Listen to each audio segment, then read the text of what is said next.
बिस्मिल्लाहिर्रहमानिर्रहीम। अस्सलाम वालेकुम स्टूडेंट्स, मैं हूं वाजिद अली कंबो, आपका chemistry teacher. Student second year chemistry chapter 16 और आज हम एक बहुत इंपॉर्टेंट टॉपिक डिस्कस कर रहे हैं, दैट इज एसिड रेन। तो आइए हम डिस्कस करते हैं। My dear student, acid rain examination point of view से ये बहुत बहुत इंपॉर्टेंट है, इसको समझना है आपने। पहले मैं ना एसिड रेन की डेफिनेशन जो हमारी टेक्स्ट बुक में एक जगह लिखी है, मैं वो आपके साथ शेयर करता हूं। My dear student, acid rain क्या है? द रेन वाटर, बारिश का पानी, having pH less than 5 is considered truly acidic and is called acid rain. यानी बारिश का वो पानी जिसकी पीएच 5 से कम हो, हम उसे कहते हैं एसिड रेन। दोबारा इस बात को देखना है। मैंने क्या कहा? मैंने कहा द एसिड रेन वाटर जिसकी पीएच लेस देन 5 हो, that is called acid rain. ये एमसीक्यू भी पूछा जाता है, ये एग्जाम में एमसीक्यू बहुत दफा आया है कि एसिड रेन इसकी पीएच कितनी होती है, तो हम कहेंगे लेस देन 5, 5 से कम होती है। ऐसा क्यों है?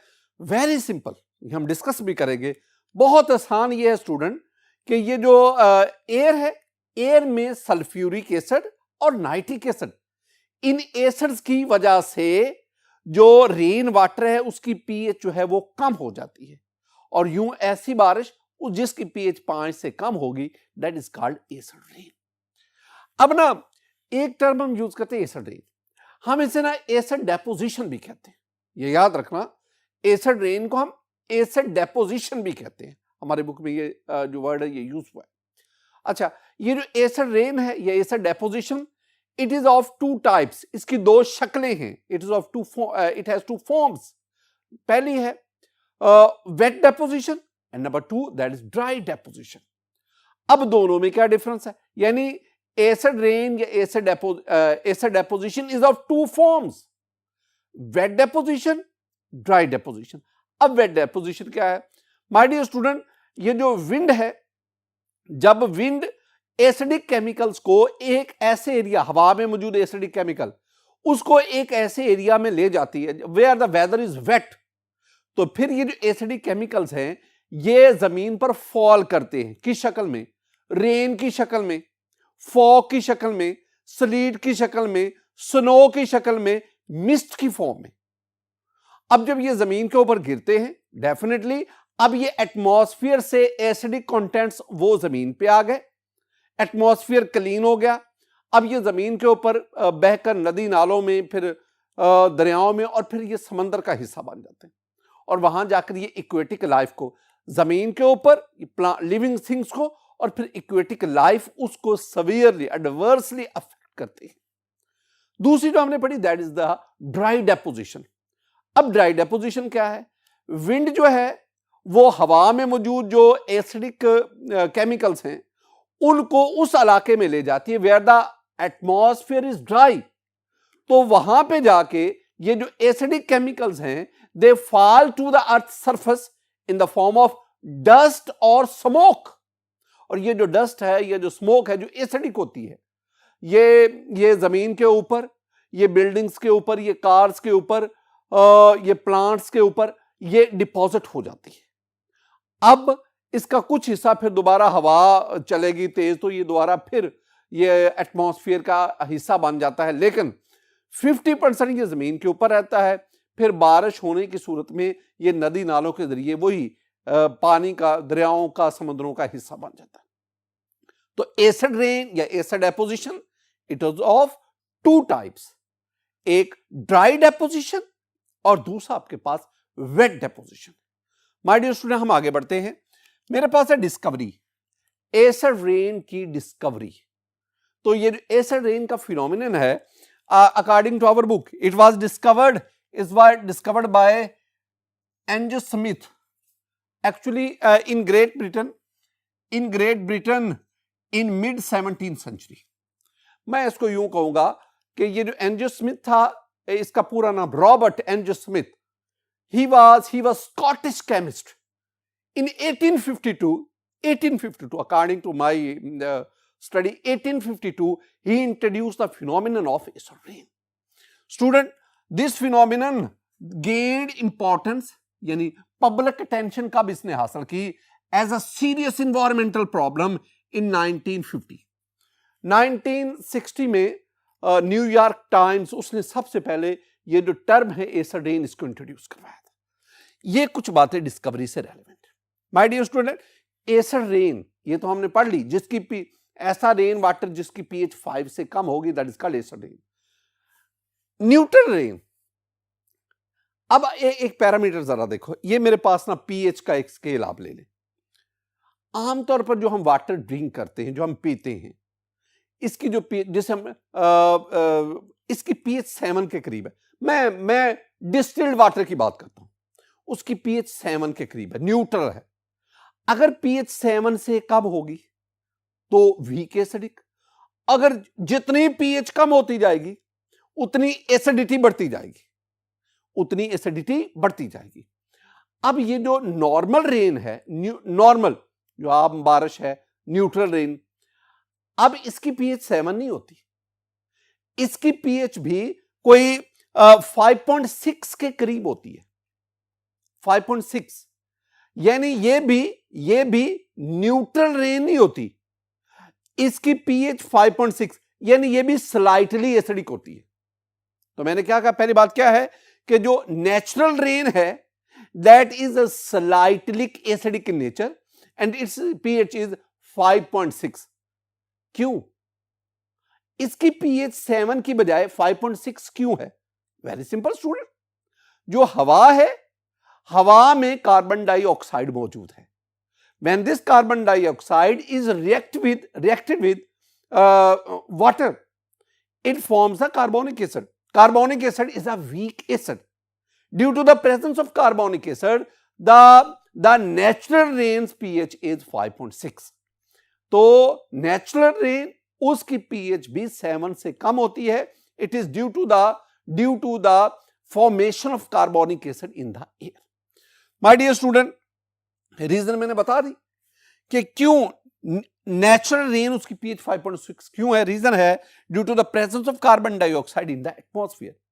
ये जो कार्बन डाइऑक्साइड है ये वाटर से रिएक्ट करती है और रिएक्ट करने पर carbonic acid H2CO3, this one is called carbonic acid. हम इसे कार्बोनिक एसिड कहते हैं। And this carbonic acid is a weak acid. Due to the presence of this acid in air, in rainwater, we have the pH of natural rain that is 5.6. ये चीजें आपने ध्यान में बिठानी। पहले एसिड रेन क्या है और फिर ये नेचुरल रेन जो आम कुदरती बारिश होती है उसके बारे में pH 5.6 क्यों है, वो रीजन भी मैंने आपको बताया। माय डियर स्टूडेंट, हम आगे बढ़ते हैं और हमारे पास है causes of acid rain. Acid rain की वजूहात क्या हैं उसको अब हम देखते हैं। माय डियर स्टूडेंट, अब हम देखेंगे causes of acid rain, acid rain की वजूहात। एसिड रेन की जो काजेज है वेरी सिंपल, मैं पहले आसान फिर मैं आपको इसकी लॉजिक बताता हूं। माय डियर स्टूडेंट, मेरे पास है ये दो किस्म की गैसेस, दो किस्म के ऑक्साइड्स। जब मैं सोज लिखता हूं, सोज से मेरी मुराद है SO2 एंड SO3 और नॉक से मेरी मुराद है NO एंड NO2। ये जो दो है ना, ये जो दो किस्म के ऑक्साइड्स हैं, सल्फर के ऑक्साइड्स और नाइट्रोजन के ऑक्साइड्स, ये गैसेस हैं। SO2, SO3, NO, NO2, these are the gases. These are called, मैं इनको कहूंगा कि these are acid rain gases. मैं इनको ना एसिड रेन गैसेस कह रहा हूं। ये वो गैसेस हैं जो एसिड रेन का बायस बनती हैं। कैसे? ये जो गैसेस है ना, ये हवा में मौजूद ऑक्सीजन और वाटर से रिएक्शन करती हैं। जब रिएक्शन करती हैं, they produce the sulphuric acid and nitric acid. These two acids they cause the acid rain.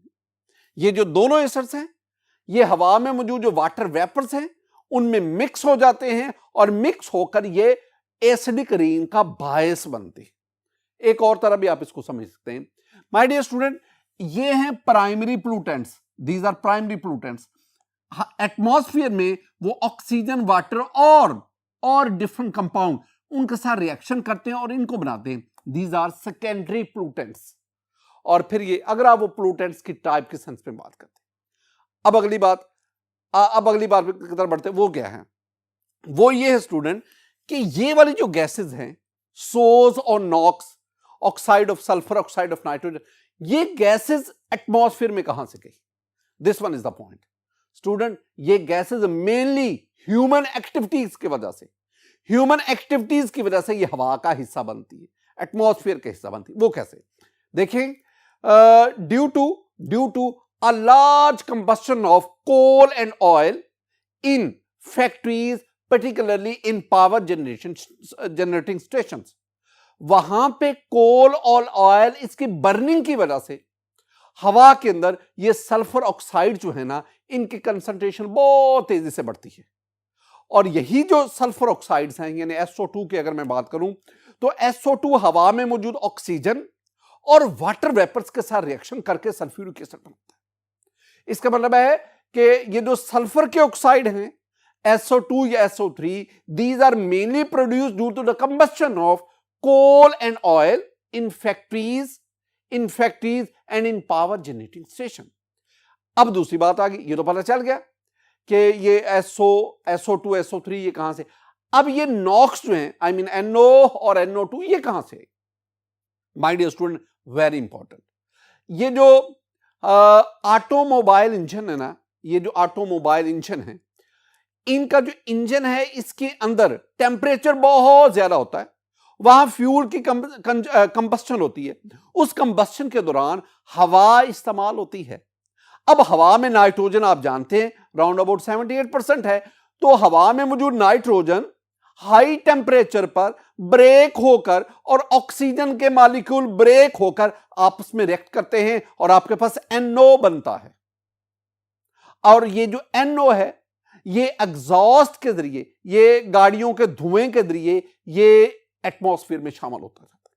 Atmosphere में जाकर ये मजीद ऑक्सीजन के साथ रिएक्शन करता है और NO2 बनाता है, और वो NO2 है वो वाटर वेपर्स के साथ रिएक्शन करके नाइट्रिक एसिड बनाता है। तो इसका मतलब हुआ, दो मैंने चीजें बता दी। ये जो SO2, SO3 है, ये कैसे प्रोड्यूस होती हैं? Due to the combustion of coal and oil in factories, in power generating station mainly. और ये जो आपके पास NO या NO2 है, they are produce due to the combustion of air in the internal combustion engine, वहां से ये प्रोड्यूस होती हैं और फिर ये सल्फ्यूरिक एसिड और नाइट्रिक एसिड बनाते हैं। और वो सल्फ्यूरिक एसिड और नाइट्रिक एसिड, वो दोनों एसिड वो रेन में मिक्स होकर उसको एसिड रेन बना देते हैं। माय डियर स्टूडेंट, इन चीजों को जरा देखें। ये सल्फ्यूरिक एसिड कैसे बना? मैंने आपसे कहा SO2 ये प्रोड्यूस हुई, हवा में मौजूद ऑक्सीजन और वाटर के साथ रिएक्शन किया, तो आपके पास क्या बना? हमारे पास बना H2SO4 बना, सल्फ्यूरिक एसिड बना। मैं एक्वस लिख देता हूं। अब साथ ही साथ ये याद भी रखना है कि हवा में ये वाले हाइड्रोकार्बन है, स्मोक है, मेटल ऑक्साइड है, ये भी इसकी फॉर्मेशन उसमें इन्वॉल्व होती है। ये इक्वेशन आपको आनी चाहिए। अगली बात, दो किस्म के एसिड्स आ गए। इन दोनों गैसेस की वजह से सल्फ्यूरिक एसिड, इन दोनों गैसेस की वजह से nitric acid. These acids, I mean sulfuric acid and nitric acid, get mixed with rain, बारिश के साथ मिक्स हो गए।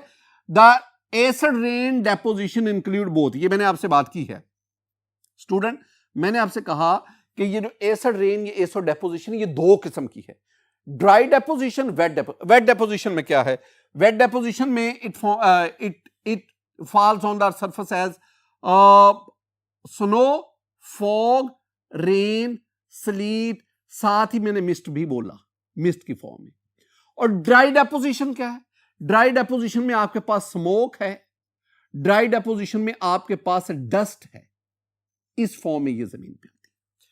माय डियर स्टूडेंट, दो तो हमने बता देने एसिड्स, सल्फ्यूरिक एसिड और नाइट्रिक एसिड। एक और भी बात याद रखनी, ये तो ह्यूमन एक्टिविटीज है ना, कुछ नेचुरल सोर्सेज भी हैं जो एसिड रेन का बायस बनते हैं। In some countries due to the release of HCl, HCl is also a strong acid. By volcanic eruption, there is a temporary acid rains. याद रखना कि कुछ ममालिक में वॉल्केनिक इरप्शन के आतिशफशां पहाड़ों के फटने की वजह से, वॉल्केनिक आतिशफशां के फटने की वजह से, वॉल्केनिक इरप्शन की वजह से कुछ वो HCl वो it causes the acid rain, लेकिन ये temporary acid rain. My dear student, इनके साथ ही साथ कुछ और भी फैक्टर हैं, नेचुरल फैक्टर हैं जो एसिड रेन का बायस बनते हैं। उन नेचुरल फैक्टर को भी देखना पड़ता है। माय डियर स्टूडेंट, ये मेरे पास था काजेस ऑफ एसिड रेन। अब हम इसी टॉपिक को आगे बढ़ाते हैं और वो क्या है कि एसिड रेन का एनवायरनमेंट पर क्या इफेक्ट है। आइए इसको देखते हैं। माय डियर स्टूडेंट, अब हमारे पास है effect of acid rain on environment. बहुत दफा एग्जाम में ना ये जो इफेक्ट ऑफ एसिड रेन, ये शॉर्ट आंसर क्वेश्चन के तौर पर पूछा जाता है 2 नंबर का। तो आपने उसके लिए ना ये 4 पॉइंट्स लिखने हैं। एसिड रेन एनवायरनमेंट को कैसे अफेक्ट करती है। पहली बात, acidification of the soil and rocks. Soil और रॉक की एसिडिफिकेशन कब होती है? जब उनके ऊपर एसिड रेन फॉल करती है। Can leach metals like aluminium, mercury, lead and calcium. पहले तो इतनी बात है कि सॉइल और रॉक्स, उनके ऊपर एसिड रेन की वजह से एसिडिफिकेशन हुई और जिसकी वजह से ये कुछ मेटल्स हैं जिसमें एल्यूमिनियम है, मरकरी है, लेड है, कैल्शियम है, इन मेटल्स की लीचिंग हुई। लीचिंग यानी ये जो मेटल्स हैं they drain away through rain water. Rain water के जरिए ये सॉइल से निकल गई, ये वाटर बॉडीज का हिस्सा बन गई and discharges them into water bodies. Water bodies से मेरी मुराद है स्ट्रीम्स, लेक्स, रिवर्स, सी, ओशन, उनका ये हिस्सा बन गया। तो ये किसकी बदौलत हुआ? ये एसिडिफिकेशन ऑफ सॉइल की बदौलत, ये एसिडिफिकेशन ऑफ रॉक्स की बदौलत हुआ, ये एसिड रेन की वजह से हुआ। My dear student, these heavy metals, I mean ये एल्यूमिनियम, मरकरी, लेड और कैल्शियम में चार, these heavy metals are accumulated in fishes. पानी में मौजूद मछलियां, उनमें ये हैवी मेटल्स उनके अंदर एक्यूमुलेट, इकट्ठी हो गई and are health hazards for humans and birds. इंसानों के लिए, परिंदों के लिए ये सेहत के लिए नुकसानदेह हुई। क्यों? As they eat these fishes. यानी ये तमाम जो हैवी मेटल्स हैं जो इंतहाई नुकसानदेह हैं, ये फिशेस उनकी बॉडीज में इकट्ठी हो गई। उन फिशेस को इंसान या परिंदे बतौर खुराक इस्तेमाल करते हैं। इसका मतलब हुआ वो हैवी मेटल्स वो फिशेस की बॉडी से ह्यूमन या बर्ड्स उनकी बॉडीज में, और वहां पे ये बहुत ज्यादा सेहत के लिए नुकसान देते। दूसरा point student, the elevated concentration of aluminium is harmful for fish. मछलियों के लिए भी, मछलियों के लिए बजाते खुद भी एल्यूमिनियम की जो बढ़ती हुई जो कंसंट्रेशन है, मिकदार है, कैसे? एज इट क्लॉग्स, ये ब्लॉक कर देती है the gills, thus causing suffocation and eventually the death। यानी अगर मछलियों में एल्यूमिनियम की कंसंट्रेशन राइज कर जाए, बढ़ जाए, तो ये उनके गिल्स वहां उसको ब्लॉक कर देती है। गिल्स के जरिए जो फिश हैं वो गिल्स के जरिए सांस लेती हैं। जब गिल्स ब्लॉक हो जाएंगे, अब सांस नहीं होगी, suffocation and eventually it causes the death. ये मछलियों के मरने की, डेथ की बड़ी वजह है। माय डियर स्टूडेंट, तीसरी बात, acidification of the soil can also leach nutrients, thus damaging leaves and plants and growth of forest. ये जो पॉइंट है ना तीसरा स्टूडेंट, ये मैं आपको 2 तरह से समझाऊंगा, जरा बात को गौर से सुनना है। माय डियर स्टूडेंट, पहली बात, एल्यूमिनियम जो है this is naturally occurring toxic metal. मैं एल्यूमिनियम को खास तौर पर डिस्कस कर रहा हूं। अब ये जो एल्यूमिनियम है, it is insoluble and Fairlie harmless in neutral soil. जो न्यूट्रल सॉइल है जिस पे अभी एसिडिक रेन नहीं हुई उसमें ये फेयरली हार्मलेस है क्योंकि ये इनसॉल्युबल होती है। लेकिन अगर यही aluminium, this one is soluble in acidic soil, acidic soil में ये जाकर सॉल्युबल हो जाती है। अब जब ये सॉल्युबल होगी, पानी में मिक्स हो जाएगी, तो ये रूट्स के जरिए प्लांट्स इसको टेकअप करता है और प्लांट्स के अंदर डिपॉजिट होने की वजह से वहां ये आयरन और जिंक उनको रिप्लेस कर देती है। Iron and zinc they are necessary for the healthy growth of plants. उनकी जगह पे एल्यूमिनियम आ गया, इसका मतलब है प्लांट ग्रोथ अफेक्ट हो गई। एक तो ये बात। दूसरी एक और चीज है, ये जो एसिड रेन है, एसिडिक नेचर इसकी due to the presence of sulphuric acid and nitric acid. अब ये जो एसिड हैं they provide the hydrogen ion. अब हाइड्रोजन आयन एसिड रेन के साथ जमीन पे आए। अब ये जो हाइड्रोजन आयन है ये क्या करेंगे, ये रिप्लेस करेंगे very essential nutrients, I mean sodium, calcium ion, magnesium ion and potassium ion. उनको हाइड्रोजन आयन रिप्लेस करेंगे और वो आयन सब सॉइल में बहुत नीचे चले जाते, very far away from the roots, और यूं उस प्लांट को कैल्शियम, पोटेशियम और मैग्नीशियम वो नहीं मिल पाता, जिसकी वजह से प्लांट ग्रोथ सवीरली डैमेज होती है, लीव्स डैमेज होते हैं। ये सारी बातें आप इसमें देखें। माय डियर स्टूडेंट, चौथा पॉइंट इसको भी देखें। The fourth one is acid rain damages building material such as steel. ये बिल्डिंग मटेरियल्स हैं। अब मैं आपके साथ building material, steel, paint, plastic, cement, masonry work and sculptural material specially of marble and limestone. ये तो ना सारे आप यहां पे देख सकते हैं। ये बिल्डिंग मटेरियल, इसमें आप देख सकते हैं कि स्टील है, पेंट है, किस तरह एसिड रेन की वजह से ये डैमेज हुए, किस तरह ये डैमेज हुए। आप इस स्टैचू को भी देख सकते हैं, ये स्टैचू भी एसिड रेन की वजह से इसका ये हाल हुआ। तो इसका मतलब है एसिड रेन बिल्डिंग मटेरियल को बैडली अफेक्ट करता है, खास तौर पर ऐसा बिल्डिंग मटेरियल जो लाइमस्टोन या मार्बल से बनता है, वो तो इससे एडवर्सली अफेक्ट होता जाता है।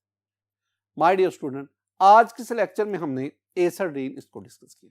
मेरी दुआ है कि अल्लाह ताला आप पर अपना फजल फरमाए, अल्लाह ताला आप पर अपना करम फरमाए। अस्सलामु अलैकुम व रहमतुल्लाह।